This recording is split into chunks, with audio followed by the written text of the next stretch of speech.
You do not know everything, boy. No.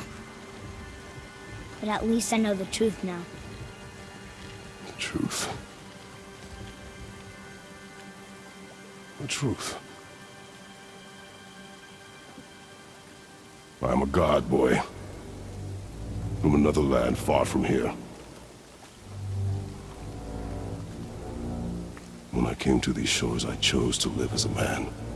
But the truth is, I was born a god. And so were you. Hey, how's it going, guys? Captain Kuba here, and boy, do I have a treat for you.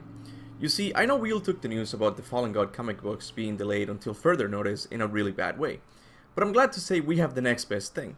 A little book called God of War Lore and Legends. This book takes Atreus' notebook from the game and adds more lore to it. Simple as that. It's got an expanded bestiary, the full timeline of the Norse world, and many more awesome things. I 100% recommend you get this book. No one is paying me to say this is just one God of War fan talking to other God of War fans. But anyway, the topic of today's video is something a lot of you guys have been asking me for a while. When did Kratos arrive in Scandinavia? Not how, I already have a video on that topic. The question for today is when. Well, I'm glad to say that this book answers this age-old question and tells us a bit of what Kratos did in his early years when he arrived in the Norse realm. The following text is written by Atreus after the ending of God of War 4. 115 years ago, Father arrives in the Northlands. For years he lives alone deep in the woods. He meets monsters and creatures, but avoids people. Also, a long winter freezes the realms, which Odin fears to be Fimbulwinter, the frigid 3-year stretch that it is said to precede Ragnarok, but it's really just a long winter. Now, the phrase, he meets monsters and creatures, kinda blows my mind. I always thought Kratos arrived in Scandinavia, and in a matter of a few years, he met Faye. But this is actually not the case. Kratos met Faye 75 years after arriving in Scandinavia. After 5 years of being together, they decided to build the hut we see at the start of the game, and Kratos finally hid the Blades of Chaos. Then 22 years passed, and Atreus was born, making him 12 years old during the events of the game. Now, if you think about the phrase, he meets monsters and creatures, but avoids people, is very consistent with Kratos' character at the start of the game. If you haven't played the game in a while, this is what Kratos says.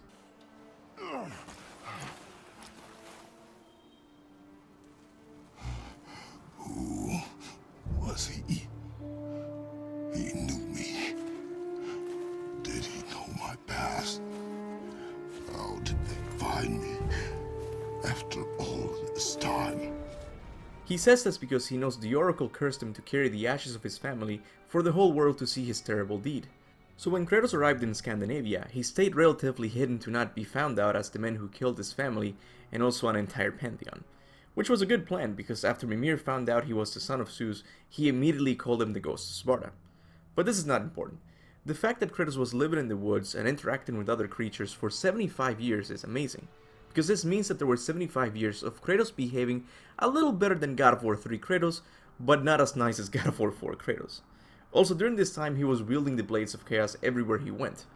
And I have to say, I desperately want a prequel game that takes place during this time in Kratos' life. Can you imagine walking around with a hooded Kratos trying to keep his identity a secret while killing all manner of Norse creatures with the Blades of Chaos? This would be a completely different Midgard, full of humans and no Hellwalkers to be seen because the realm hell would not be overrun with the dead for another 109 years to come. I don't know about you, but to me this sounds like a great idea. And we know for a fact Cory Barlog has expressed his desire to tell the story of how Kratos met Faye.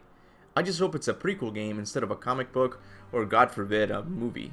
If Ghost of Sparta could squeeze in between God of War 1 and God of War 2, then having a game set during the events of Kratos' first years of arriving in Scandinavia would fit like a glove. Now, there's much more things I want to talk about regarding this book, but I just thought to make this quick video because I know a lot of you guys wanted me to cover it for a while. At the very least, I'm planning on finally doing a Travelers video, and maybe even a full timeline of the Norse realms. With that said, I really recommend you get this book. If you're a huge God of War fan like I am, you owe it to yourself to read it. But anyway, what did you guys think about this information? I know the novel mentioned something about it, but it wasn't as specific as this book was. So if you have any theories regarding Kratos' first year in Scandinavia, please leave them in the comment section below. I really want to know what your thoughts about this are. As always, I would like to thank all of my members for their monthly support of the channel. People like Patrick Nilsson, Kieran Thunder, and Timbo Slice, to name a few, really go above and beyond to support my work. I would also like to thank all of my subscribers for liking and sharing my content. This channel would be nothing without you guys. And with that said, remember, go forth in the name of Olympus.